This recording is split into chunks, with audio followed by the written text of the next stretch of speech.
Good morning, all of you. Present over here, and all the teachers and my dear guardians who are present over here on this auspicious day, 7th Independence Day.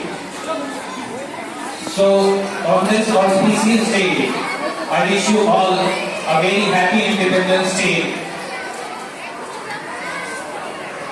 As this day is very crucial and very important for everybody living in this country, even to the animals, even to every creature in this land. On this land, whatever the creatures and the persons, the beings are living over here, this day is very important. आज का दिन पाने के लिए हम सभी ने, हमारे पूर्वजों ने जो बलिदान दिया है, आज का दिन बहुत महत्वपूर्ण है।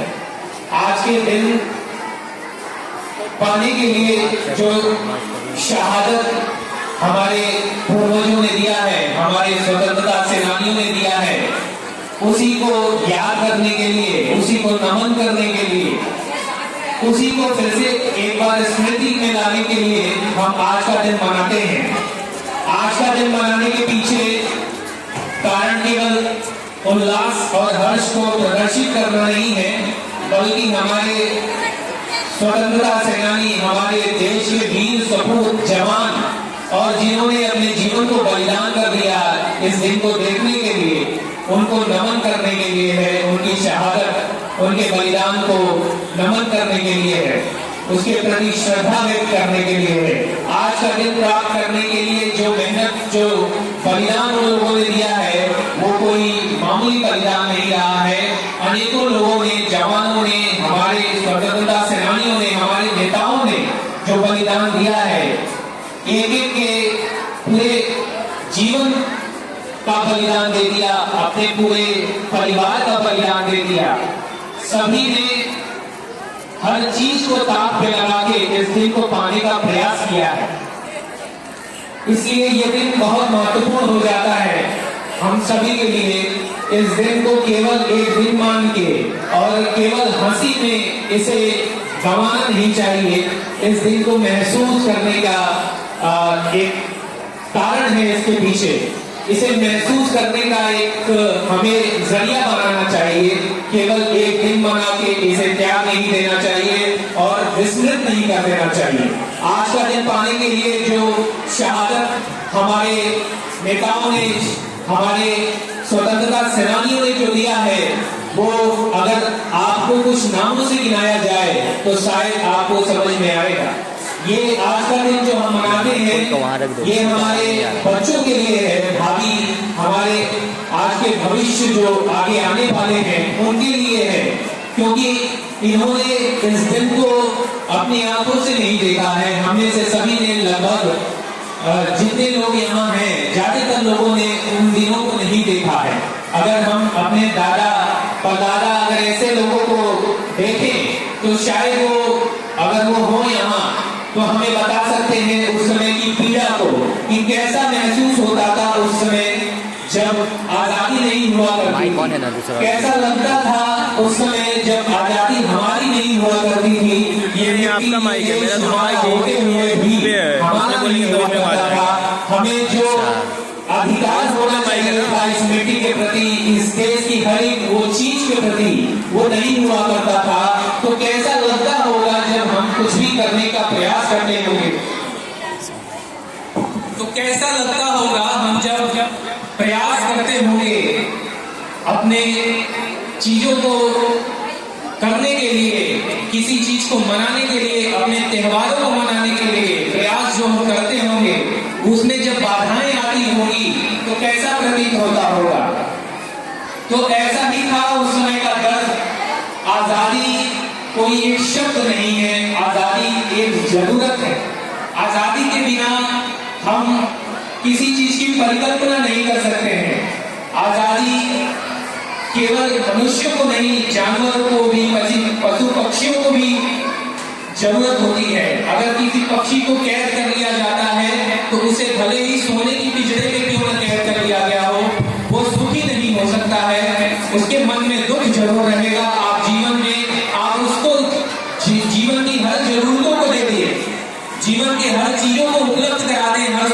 सुविधाओं को उपलब्ध करा दें, उसे जो जरूरत है उसे उपलब्ध करा दें, फिर भी वो सुखी नहीं हो सकता है। तो स्वतंत्रता जो है वो बहुत ही महत्वपूर्ण चीज है। इसे पाने के लिए जो प्रयास किया गया इसीलिए किया गया। शायद हमारे पूर्वज, हमारे स्वतंत्रता सेनानी, जो हमारे पहले नेता हुए, जिन्होंने इसमें भागीदारी निभाई और जिनके प्रयास से आज का दिन हम देख पा रहे हैं, वो इस बात को समझते थे, वो इस बात के महत्व को समझते थे कि देश को आजाद होना कितना जरूरी है। क्योंकि देखा जाए तो बहुत से बाहरी शक्तियों ने हमें लगभग हजारों सालों से राज किया है, शासन किया है, पर फिर भी हम आज जैसा महसूस करते हैं, आज जैसा हम चीजों को कर पा रहे हैं, हर एक व्यक्ति अपने हर एक कर्तव्यों का निर्वहन जैसे कर पा रहा है आजादी से। हमें कोई प्रोग्राम करने के लिए किसी से अनुमति लेने की आवश्यकता नहीं है।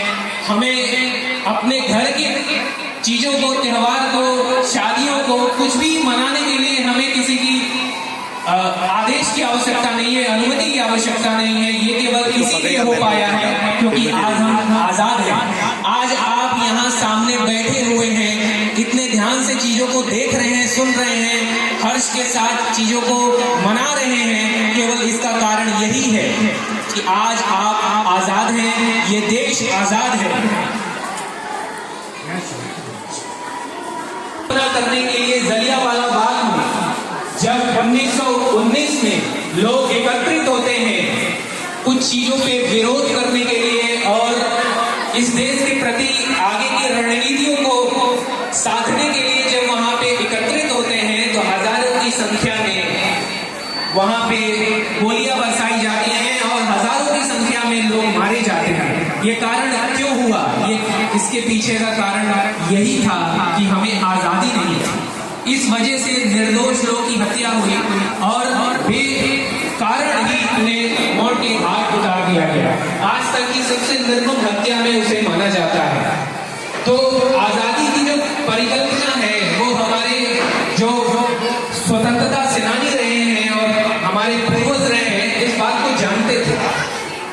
अगर कुछ स्वतंत्रता सेनानियों का नाम लिया जाए तो उसमें सुभाष चंद्र बोस, शहीद आजम भगत सिंह और राम प्रसाद बिस्मिल, अतबारुल्लाह खान, सुखदेव, राजगुरु, ये सभी लोगों ने, लाला लाजपत राय, इन सभी लोगों ने जो बलिदान दिया है ये अभूतपूर्व है। आज भी हमारे जवान शहीद होते हैं सरहद पे, तो इसी भावना से शहीद होते हैं कि ये देश सुकून में रहे, सुरक्षित रहे।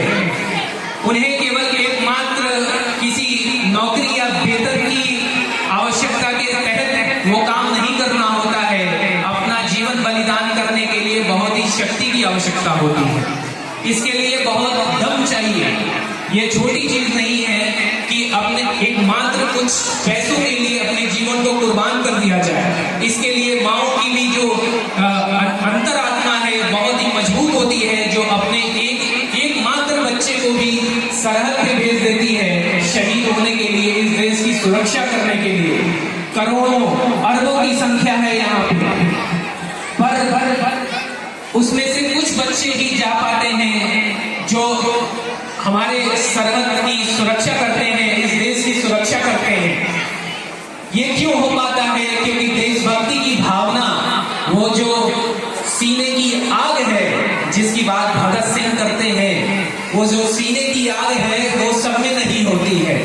इसलिए इसी आग को जलाने के लिए इन लोगों ने अपने जीवन का बलिदान दे दिया। और आज का दिन हम जो देख रहे हैं इसी चीजों की स्मृति के लिए हमारे बच्चों, हमारे भावी भविष्य को ये बात बताना जरूरी है कि ये दिन कितनी मुश्किल से पाया गया है। वो समय था कि हम अंग्रेजों से कैसे कैसे कह के आजादी को पा लेना चाहते थे, क्योंकि आजादी एक बार मिल जाने के बाद हम स्वतंत्र थे अपने चीजों को करने के लिए, अपने नियमों को बनाने के लिए, सारी चीजों को अपने अनुसार ढाल लेने के लिए। पर जो भी शर्तें हुई, आजादी की एक दिन पहले जो हादसा हुआ आज तक का सबसे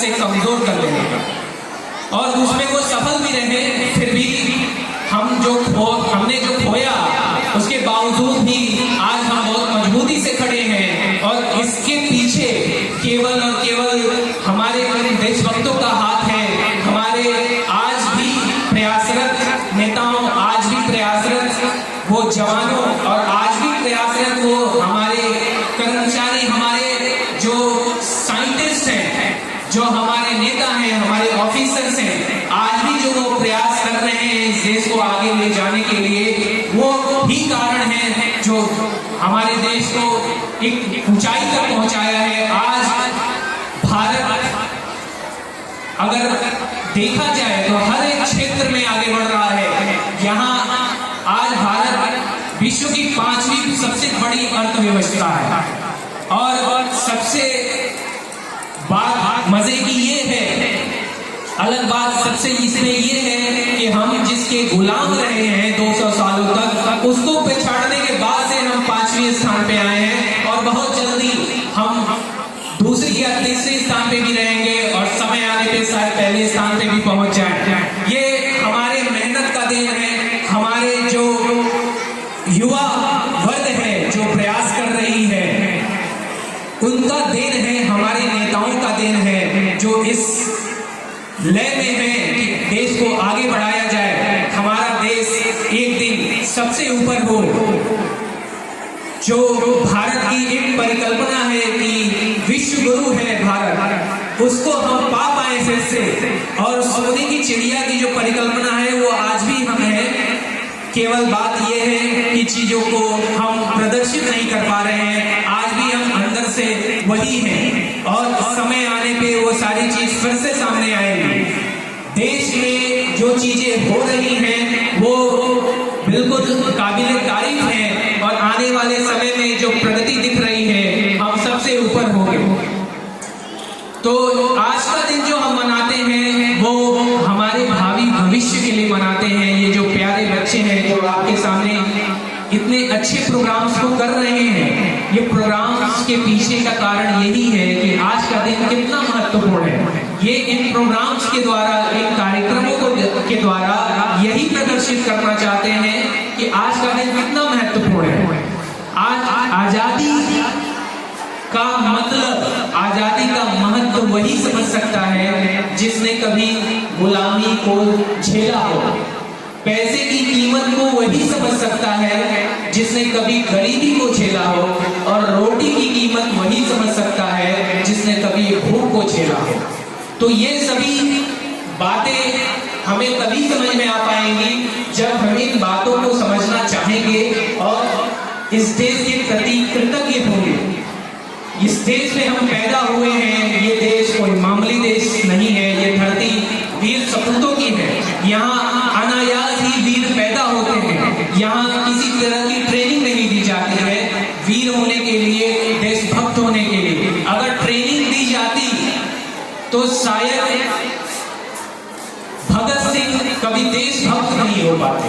भगत सिंह का जो एक, मैं हर बार भगत सिंह की बात करता हूँ क्योंकि मेरे हिसाब से आज तक का सबसे बड़ा बलिदान अगर किसी का रहा है वो शहीद आजम भगत सिंह का रहा है। उनकी बातों को अगर ध्यान से सुना जाए तो एक मात्र 21 साल का बच्चा, 21 साल का बच्चा, 22-21 साल का बच्चा अपने पूरे जीवन को बलिदान कर देता है और पूरे अपने जीवन को दांव पे लगा के, उनके पास मौके थे कि वो अपने आप को बचा सकते थे, पर भगत सिंह ने ऐसा नहीं किया क्योंकि उन्हें पता था कि अगर मैं यहाँ से अपने आप को बचा लेता हूँ तो वो जो संदेश पूरे देश को मिलना चाहिए वो संदेश पूरे देश को मिल नहीं पाएगा और आगे आने वाली पीढ़ी वो बलिदान नहीं दे पाएगी जो मुझे देना चाहिए, और ये शुरुआत मुझे को करना पड़ेगा। हालांकि उसके पहले भी लोगों ने किया, पर जो भगत सिंह ने किया है वो शायद इतिहास का सबसे बड़ा बलिदान था।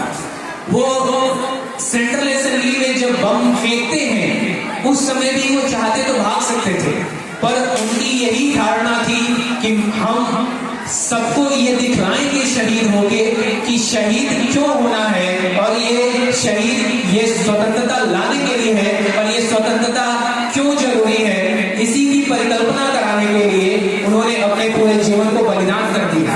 ये वैसा समय था जब शहीद आजम भगत सिंह को शादी करना था, पर उस समय उन्होंने अपने उस सभी चीजों को किनारे करके, अपने परिवार को किनारे करके, एकमात्र बच्चा अपने परिवार का, उसने अपने पूरे जीवन को बलिदान कर दिया। माँ देखती रही, पिता देखता रह गया, पर बच्चा सूली पे चढ़ गया और हंसते हंसते चढ़ गया।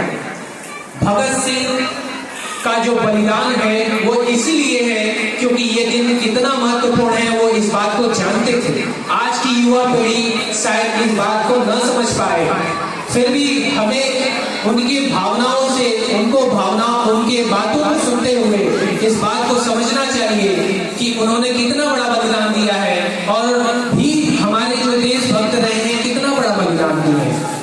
जब भगत सिंह छोटे थे तो उनके पिताजी एक खेत में आम का बीज बो रहे थे।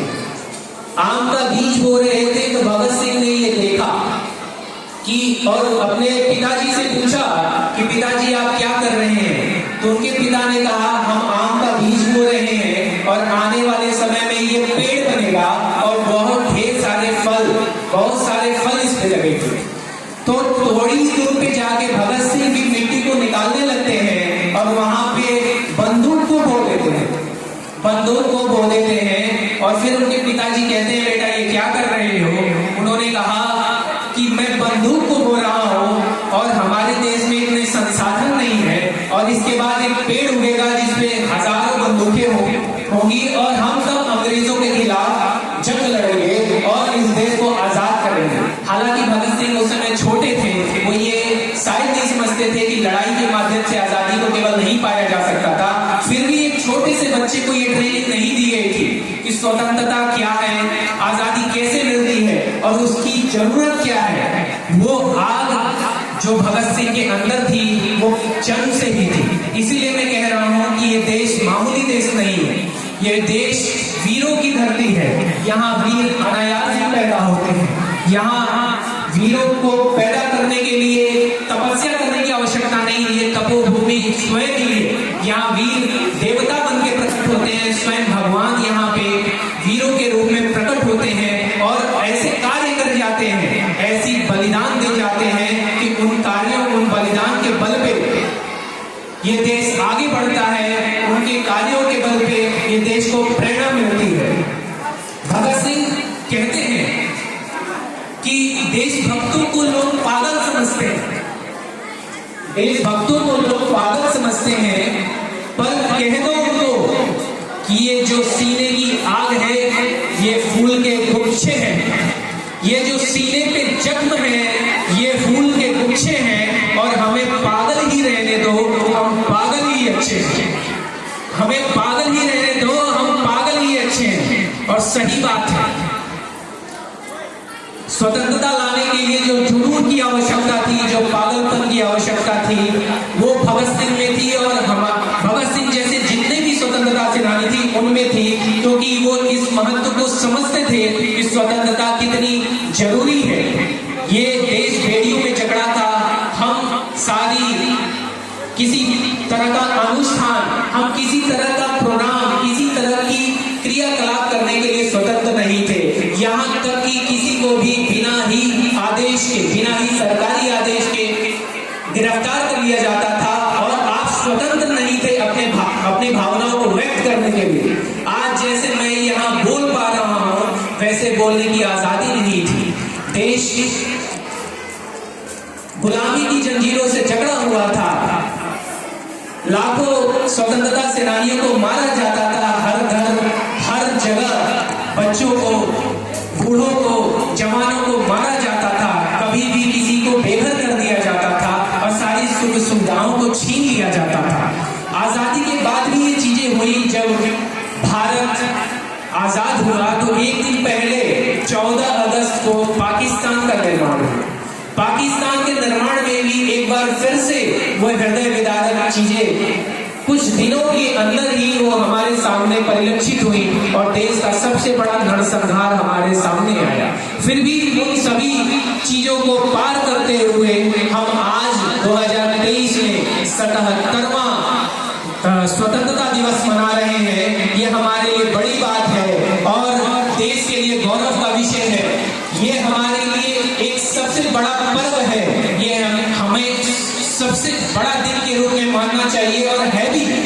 आज का दिन केवल एक दिन के लिए नहीं है, पूरे देश के लिए है, हमेशा के लिए है। जब तक ये धरती रहेगी तब तक के लिए है।